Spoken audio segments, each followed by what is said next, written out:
오늘 히브리서 강의 6번째 시간입니다. 오늘 하나님의 말씀을 준비하면서 12절의 말씀에 조금 관심이 갔습니다. 12절 말씀에 보면 중간 이후에 살아계신 하나님에게서 떨어질까 조심하라. 떨어질까 조심하라. 이 말은 반대로 말하면 떨어지는 사람이 있다는 얘기잖아요. 그러니까 조심해라 이렇게 권면을 합니다. 자, 우리는 종종 이런 질문을 하기도 하고 이런 생각을 하기도 하죠. 우리가 받은 구원이 받은 순간부터 끝까지 유지될 수 있을까? 유지될까? 아니면 중간에 잃어버릴 수도 있는 것일까? 여러분, 우리 구원 받았죠? 갑자기 그게 생각나네요. 10원 아닌 구원. 구원 받았습니다.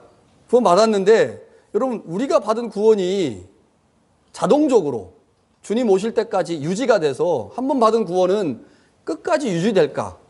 아니면 중간에 그 구원을 잃어버릴 수도 있고 그 구원에서 탈락할 수도 있을까?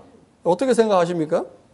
사실 이 말씀은 이거는 상황과 문맥에 따라 맞는 말일 수도 있고 틀린 말일 수도 있죠. 그래서 어떤 사람은 받은 구원을 끝까지 유지한다라고 말하기도 하고요. 어떤 사람은 아니, 받은 구원이 중간에 탈락되거나 포기될 수도 있고 잃어버릴 수도 있다라고 얘기를 하죠. 역사적으로 보면 우리는 장로교잖아요. 장로교에 칼빈 선생님이 계셨죠. 그 칼빈의 후예들, 이 칼빈 후예들을 칼빈주의자들이라고 부르는데 이 칼빈주의자들은 한 번 받은 구원은 끝까지 유지된다. 결코 그 구원에서 우리가 탈락할 수 없다라고 주장을 했고요. 반대로 알마니안의 후예들, 알마니안주의자들이라고 부르는데 이 알마니안주의자들은 그렇지 않다. 한 번 받은 구원 끝까지 유지될 수 없고 중간에 탈락될 수도 있다. 이렇게 얘기를 했습니다. 그래서 지금까지도 이 칼빈주의자들하고 알마니안주의자들이 여전히 논쟁을 하고 있죠.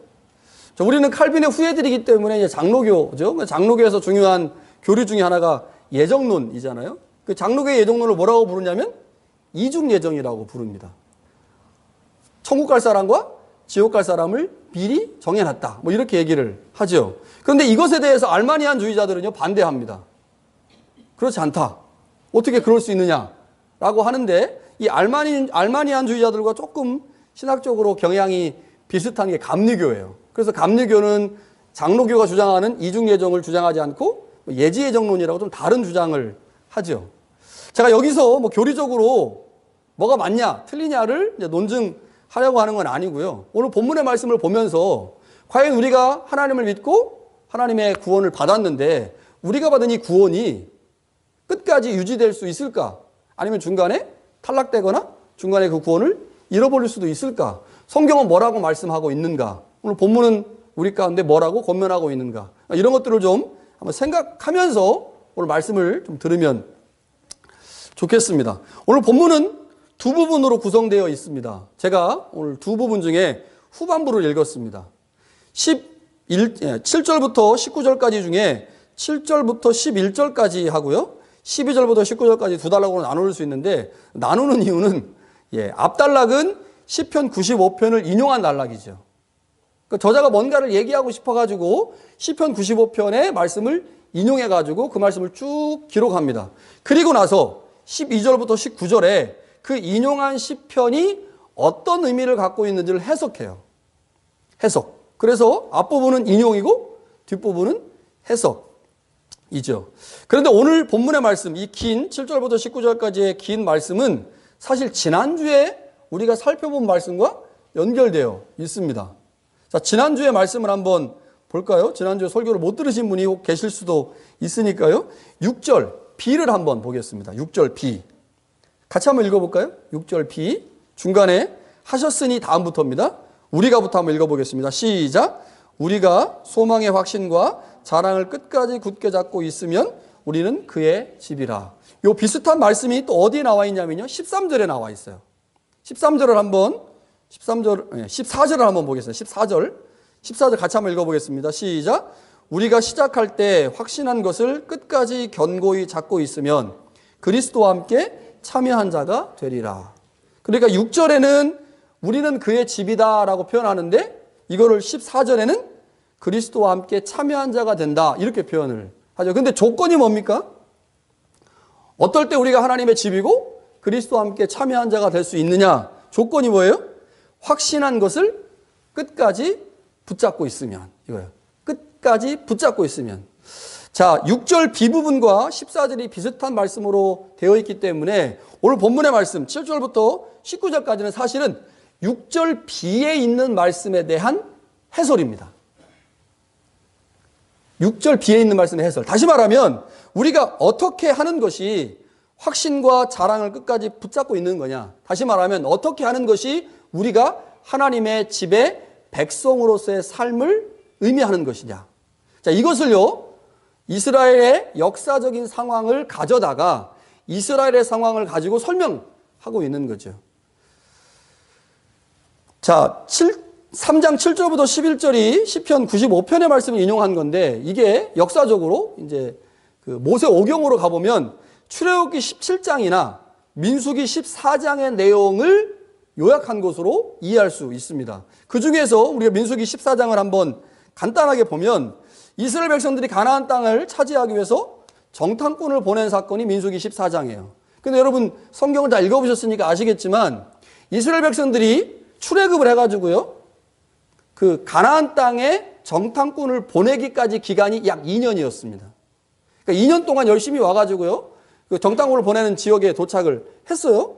그리고 나서 그곳에서 12명을 보냈죠. 12명을 보냈는데 10명은 부정적 보고를 했고 2명은 긍정적 보고를 했죠. 그 중에 여호수아하고 갈렙이 있었잖아요. 그런데 이스라엘 백성들이 이 소수 여호수아 갈렙의 목소리보다는 10명의 부정적 보고에 귀를 기울이면서 사람들이 막 하나님께 원망하고 불평하고 하나님을 향해 불신앙의 모습을 드러냈습니다. 그것 때문에 하나님께서 진노하셔가지고요, 38년 동안 광야에서 이스라엘 백성들을 뺑뺑이를 돌리셨습니다. 그 뺑뺑이 돌릴 때 무슨 일이 일어나느냐? 그때 이스라엘 백성들 중에 하나님을 원망하고 불평했던 사람들이 광야에서 모두 죽습니다. 모두 죽고 나서 광야에서 태어난 2세대가 이제 가나안 땅에 들어가게 됐죠. 그러니까 시편 95편의 내용은 사실은 이스라엘 백성들이 광야에서 하나님의 약속을 신뢰하지 못하고 불평과 원망을 하면서 하나님에 대한 약속을 깨버렸고 그것 때문에 하나님께서 이스라엘 백성들을 모두 광야에서 죽게 했다는 거예요. 죽게 되니까 약속의 땅을 가기로 약속을 받고 출애굽을 했잖아요. 출애굽을 했는데 그 약속을 받은 사람들은 결과적으로 다 가나안 땅에 못 들어갔다는 거죠. 그러니까 이거를 가지고 지금 뭐를 말하고 싶은 거예요?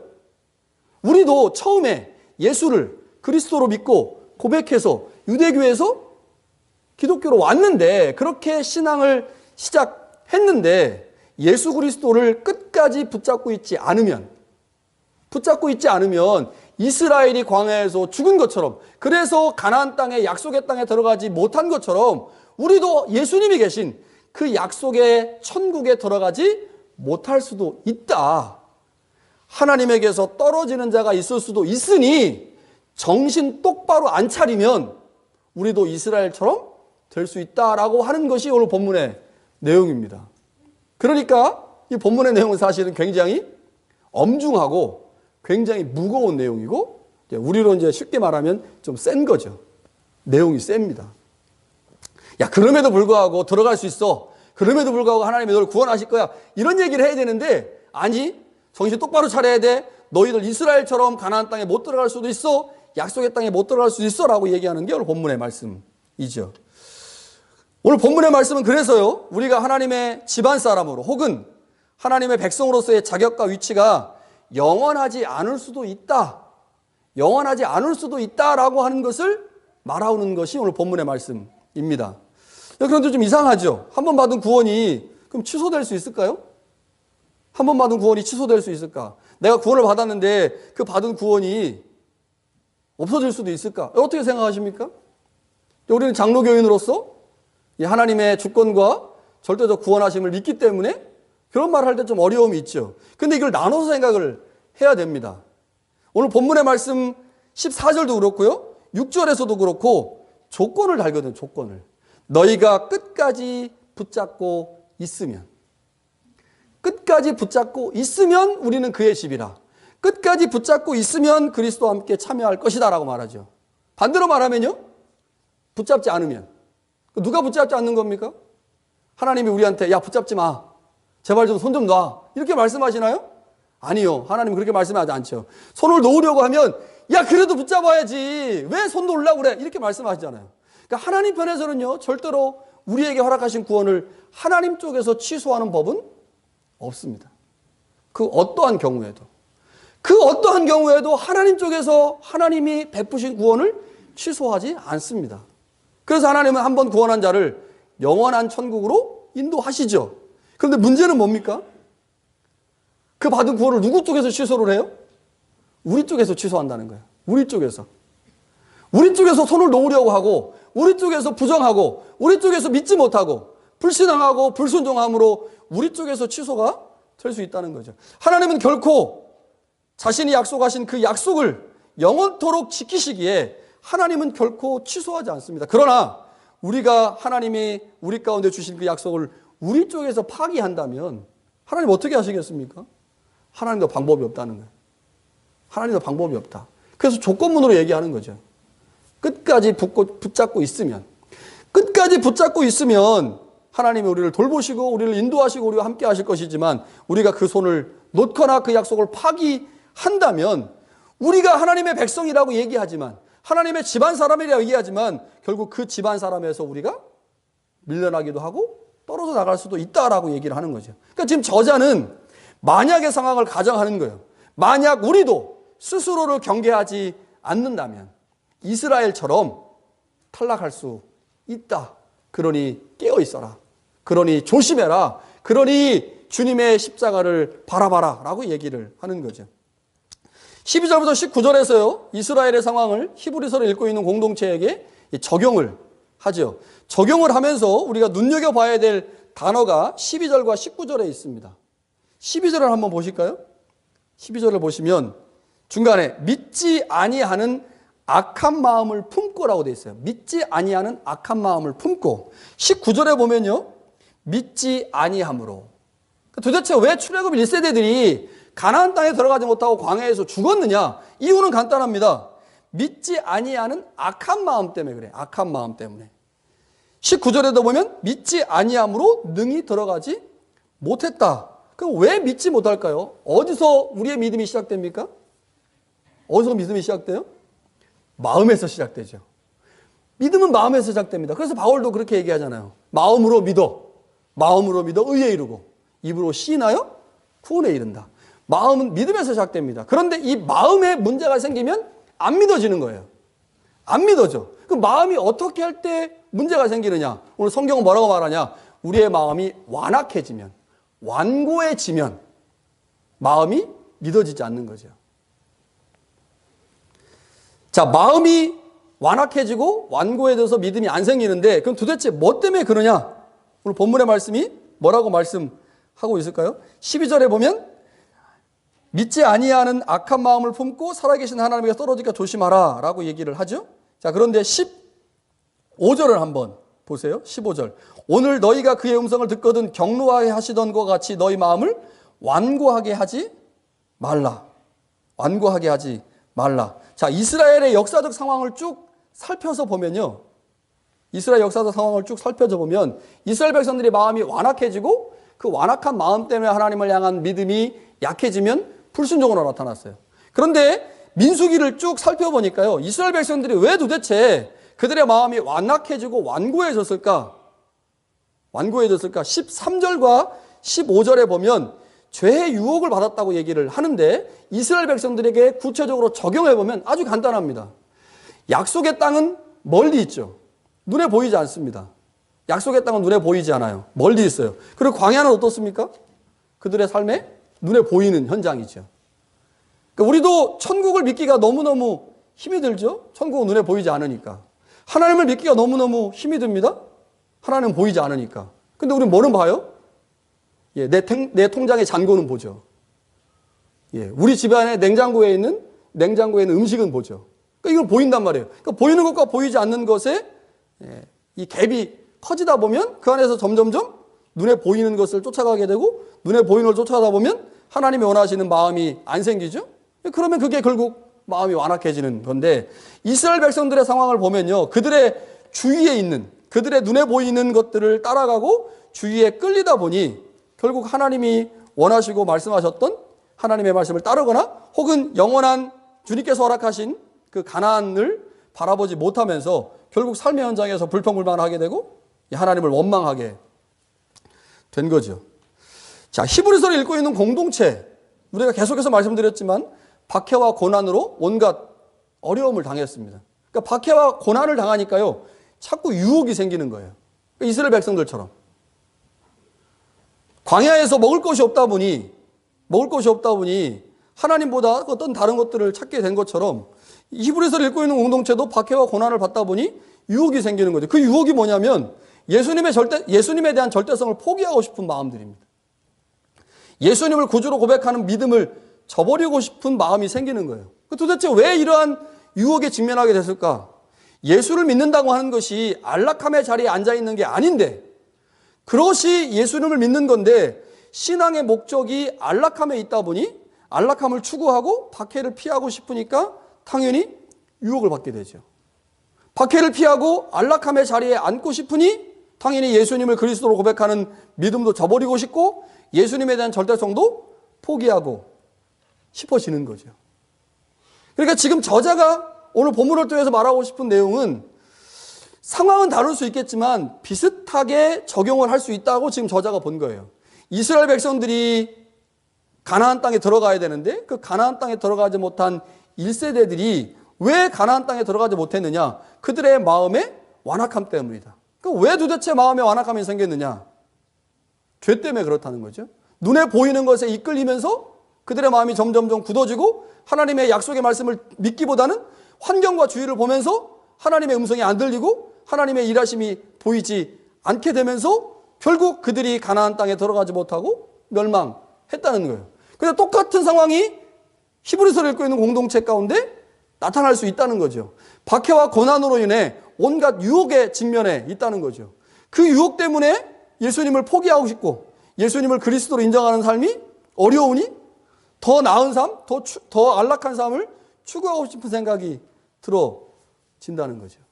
그러니까 비슷한 상황을 지금 저자가 설명하면서 이렇게 얘기를 하는 거죠. 자, 1절부터 6절에서 모세와 예수님을 비교했죠. 그런데 그 비교되는 상황에서 예수님의 모세보다 훨씬 더 뛰어난 분이라는 사실을 저자가 증명을 했습니다. 모세는 하나님의 집의 종이고 예수님은 아들이고 모세는 집이라면 예수님은 그 집을 지은 창조주다.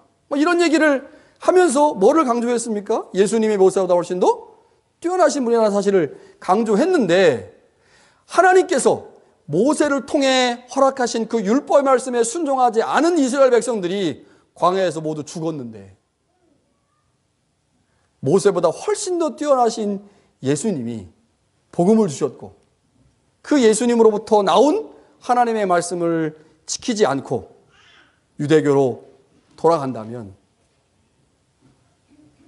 이스라엘 백성들을 광야에서 죽이신 하나님이 우리 그냥 아이고 그래 실수할 수도 있지 뭐 잘못할 수도 있지 그러니 하나님이 다 봐주실 거야 이렇게 해가면서 하나님의 집으로 아니면 예수님과 함께 영광에 들어가게 하시겠냐? 그게 하나님이냐? 라고 얘기를 하는 거죠. 자, 오늘 본문에 보면요 질문을 몇 개 던져요. 16절 볼까요? 듣고 경로하게 하시던 자가 누구냐? 듣고 경로하게 하던 자가 누구냐? 모세를 따라 애굽에서 나온 모든 사람이 아니냐? 이들이 하나님을 경로하게 했다는 거죠. 18절 보세요. 하나님이 누구에게 맹세하사 그 안식에 들어오지 못하게 하셨느냐? 안식에 들어오지 못하게 하는 자들이 있다는 겁니다. 우리도 똑같이 이스라엘과 같이 하나님을 경로하게 하고 하나님에 대한 신앙과 순종 대신에 불신앙과 불순종을 드린다면 우리도 똑같이 안식에 들어가지 못할 수도 있다라고 지금 얘기하는 거죠. 이렇게 말하는 이유가 뭐겠습니까? 왜 이스라엘이 실패했고 무엇 때문에 안식에 들어가지 못했는지를 살펴보므로 이스라엘을 반면교사 삼으라고 지금 얘기하는 거죠. 결코 이스라엘이 밟았던 그 절차를 밟아서는 안 된다라고 하는 것이 히브리서 저자가 우리 가운데 해주고 있는 말씀입니다. 우리는 어떻습니까? 똑같습니다. 여러분, 이스라엘이 실패했다는 사실을 기억해야 합니다. 이스라엘이 실패했다는 사실을 기억해야 돼요. 부푼 꿈을 꾸면서 출애굽을 했을 것입니다. 가나안 땅에 들어갈 희망을 가지고 출애굽을 했을 거예요. 그런데 광야 40년 동안 다 죽었습니다. 실패했다는 거죠. 여러분, 중요한 것이 무엇입니까? 이스라엘로 하여금 실패의 자리에 가게 한 게 무엇인지를 아는 것입니다. 무엇이 그들로 하여금 실패하게 했는가? 뭐예요? 믿지 아니하는 악한 마음 때문입니다. 악한 마음. 마음이 강팍해진 거예요. 마음이 딱딱해진 거죠. 마음이 완악해진 겁니다. 마음이 완악해지면요, 하나님의 말씀이 들어갈 수가 없죠. 여러분, 우리가 잘 알고 있듯이 마가복음 4장에 보면 예수님께서 천국 비유를 하시면서 사람의 마음을 뭐로 비유하십니까? 밭으로 비유하시잖아요. 딱딱한 밭이 있거든요. 아무리 말씀을 뿌려도 그 딱딱한 마음 밭에 말씀이 들어갈 수 없어요. 들어갈 수 없으니 그 말씀이 열매를 맺지 못하죠? 새가 집어가 버린다는 것입니다. 이런 마음이 딱딱해지면요, 완악해지면요, 그 완악한 마음 안에 하나님의 말씀이 일할 수 없습니다. 마음 안에 계신 성령께서 활동하실 수가 없죠. 예수님이 우리의 마음 안에 주님으로 좌정하실 수가 없습니다. 마음의 완악함을 해결해야 되죠. 무엇 때문입니까? 죄 때문에 마음이 완악해집니다. 눈에 보이는 것을 따르기 때문에 마음이 완악해집니다. 세상의 안락과 편안함을 추구하기 때문에 우리의 마음이 완악해지죠. 여러분, 방법이 어떻게 해결해야 될까, 이거? 여러분, 우리는 가급적이면 우리의 마음이 완악해지지 않도록 해야 합니다. 어떻게 하면 될까? 자, 13절을 한번 보겠습니다. 13절에 이렇게 말합니다. 해결책이에요. 오직 오늘이라 일컫는 동안에 매일 피차 권면하여 너희 중에 누구든지 죄의 유혹으로 완악하게 되지 않도록 하라. 해결책입니다. 뭐예요? 피차 매일 권면하라는 거죠. 여러분, 매주 우리가 와서 예배 드립니다. 뭐 하는 시간입니까? 제가 말씀으로 여러분 권면하는 시간이에요. 여러분, 그렇게 살지 마세요. 그렇게 살지 마세요. 그렇게 살면 망합니다. 그렇게 살면 제가 그렇게 교인들한테 얘기하진 않지만 제가 이제 설교하면서 그런 심정으로 하는 거죠. 여러분, 그렇게 살면 망합니다. 영원한 안식에 못 들어갑니다. 그래서 지금 권면하라고 지금 얘기를 하죠. 여러분, 피차 권면하는 것이 너무너무 중요합니다. 하나님이 우리를 새손교회로 묶으신 이유가 뭐예요? 혼자 신앙생활할 수도 있는데, 혼자 집에서 예배하고 찬양하고 말씀 읽을 수도 있는데, 왜 우리가 굳이 이렇게 모여가지고 예배하고 찬양하고 말씀을 들어야 될까요? 이것 때문에 그런 겁니다. 피차 권면하라고. 야, 저 사람 보니까 야, 지금 마음이 완악해져가지고 말씀이 안 들려. 저 사람 마음이 완악해가지고 막 쌈딱이 돼버렸어. 여러분, 그때 가서 권면 안 하는 거죠. 기도하라는 것입니다. 여러분, 그때 그 권면과 기도 안에 성령이 일하십니다. 권면과 기도 안에 성령이 일하십니다. 성령께서 우리의 권면과 기도 가운데서 일하셔서 우리의 마음을 부드럽게 하신다는 거죠. 그때 우리의 마음이 완악함을 해결할 수 있습니다. 여러분, 그때 우리의 마음이 부드러워져야 하나님의 말씀이 들리기 시작하고 순종할 수 있게 되는 거죠. 여러분, 서로를 향한 기도, 권면, 그리고 그 안에서 일하시는 성령이 우리로 하여금 죄의 유혹을 이기게 하고 우리의 마음을 부드럽게 할 것입니다. 여러분, 사무엘상 15장 22절에 보니까요, 순종이 제사보다 낫고 듣는 것이 수양의 기름보다 낫다, 이렇게 말씀합니다. 순종이 제사보다 낫고 듣는 것이 수양의 기름보다 낫다. 두 가지가 나오죠. 하나는 순종이고 하나는 제사죠. 이게 구약 성경의 신앙의 두 축을 형성하는 거예요. 순종과 제사. 그런데 순종이 제사보다 낫다라고 얘기를 해요. 우리 아모스에서 이미 배웠습니다. 무엇을 의미하는 말입니까, 이게? 하나님은 제사를 기뻐하십니다. 하나님은 제사를 너무너무 기뻐하세요. 그런데 정의와 공의, 율법의 일상화, 순종이 없는 제사는 하나님이 안 받으신다는 얘기죠. 하나님이 제사를 싫어하시냐? 아니에요. 제사를 너무너무 기뻐하십니다.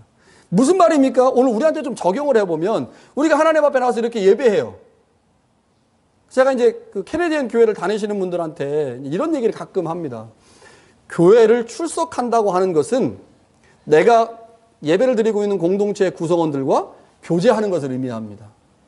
그러니까 우리 그랜트 메모리얼을 많이 다녔잖아요. 저도 한 1년 정도 다녔는데 가가지고 예배를 드렸어요. 말씀을 들었습니다. 찬양을 했습니다. 그런데 그 공동체의 구성원들과 아무도 교제하지 않아요. 사실은 신앙생활하는 게 아닐 수 있거든요. 예배를 드린 것뿐이죠. 그 하나님이 뭐를 말씀하십니까?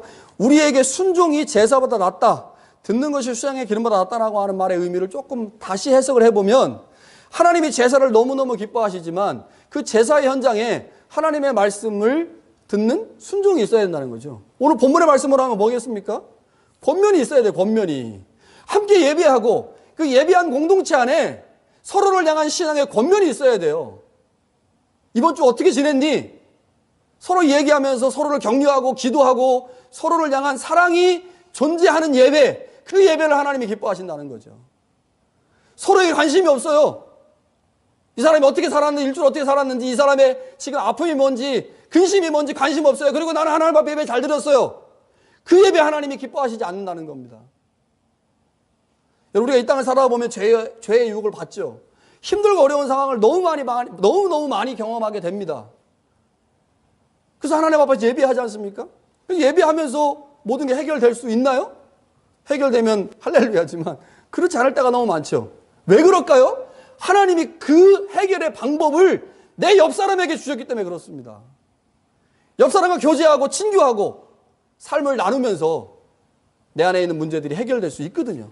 그래서 하나님은 우리의 제사를 너무너무 기뻐하시지만 하나님의 말씀을 듣고 그 말씀에 순종하여 서로 겸손하고 서로를 위해 기도하고 서로에게 관심을 갖는 것을 통해서 하나님은 더 크게 일하신다고 하는 거죠.